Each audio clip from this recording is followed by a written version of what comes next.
In this video for the Mock 2 review for advanced algebra, I will be going over numbers 1 through 10. So that first page. So I'll be going over those numbers for the Mock 2 review for advanced algebra. So the first few are just factoring. Notice how here you just have your difference of two perfect squares. The square root of 25 is 5. So this is just x plus 5 times x minus 5. Now here you have a trinomial. X squared is by itself. So we're going to go through and come up with what are the factors that multiply to get you negative 30 and add to get you 1.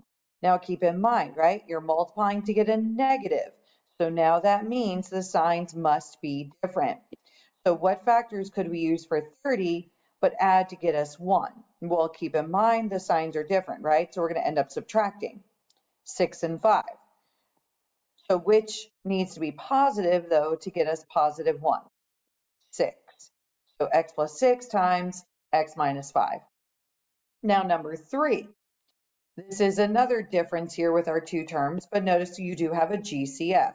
You need to divide both terms by 3. Keep the GCF. So now here, that's just 1, so it's x squared minus 9. Now we can continue factoring, right? Because the square root of 9 is 3. Keep the GCF. So it's x plus 3 times x minus 3. That's why the answer here is C. So again, keep the GCF. For question number 4, we do not have a GCF, so we need to do bottoms up, where we're going to multiply. So x squared minus 4x minus 12. Now we can factor. What numbers multiply to get negative 12 and add to get negative 4? Now again, you're multiplying to get a negative, so the signs must be different. So here, factors of 12 that would add to get us 4. And again, they're different signs, so we're going to end up subtracting. So 6 and 2. If you were to subtract 6 and 2, that would get you 4. So what now, though, needs to be negative to get us negative 4? 6. So x plus 2, x minus 6. However, are we done? No, because whatever we multiply by, now we need to divide. So bring the bottom up if you can't simplify, and simplify here. So x minus 2. That's why here the answer was A. Now here we do have a GCF. We can divide all 3 terms by 4. So taking 4 out, x squared plus 4x plus 3. Now we can factor. Keep the GCF. So now what numbers multiply to get us 3 and add to get us 4? Both are positive signs, so both are positive. 3 and 1. So this is your final answer. That's why it is D and not A. You need the GCF. So question number 6. Now we're getting into our solving. So we can do square root method with this one because of just the 2 terms, no x terms. So I'm going to add 75 to both sides.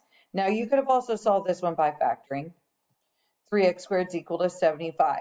We're multiplying x by 3. Now divide by 3. X squared is equal to 25. So now take the square root, and x is equal to plus or minus 5. Same thing here. It just got switched, but we're still solving for x. So I'm going to add 52 to both sides because that's what's being subtracted here from x. Now we've got 112 is equal to 7x squared. Again, we're still solving for x. So now if x is being multiplied by 7, now we need to divide by 7. So dividing by 7, and you get x squared now is equal to 16. Now take the square root, and x is equal to plus minus 4. Now, how many solutions does this equation have? So if it's just asking for the number and type of solutions, we just need to use discriminant. b squared minus 4 times a times c. So again, notice here, a, b, c. So here we go. B squared, so negative 8 squared, minus 4 times a, which is 5, times 6. So now here, when you go through and solve, you should have gotten a negative discriminant. You should have gotten negative 56. So when it was a negative discriminant, how many solutions? 0.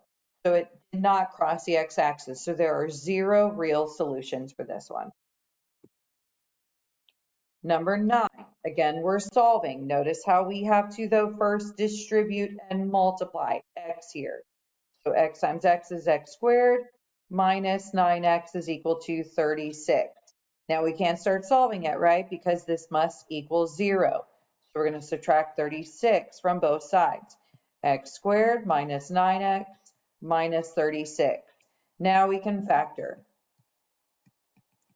So what numbers are going to multiply to get us negative 36 and add to get us negative 9? Now again, we're multiplying to get a negative, which means signs must be different. So really in the end, we're going to end up subtracting our factors. And if you need to, use the answers as a guide. Answer choices. So what factors are we going to use? 12 and 3. 12 minus 3 is 9. But what's going to need to be negative to get us the negative 9? 12. So x minus 12 and x plus 3. However, we are solving.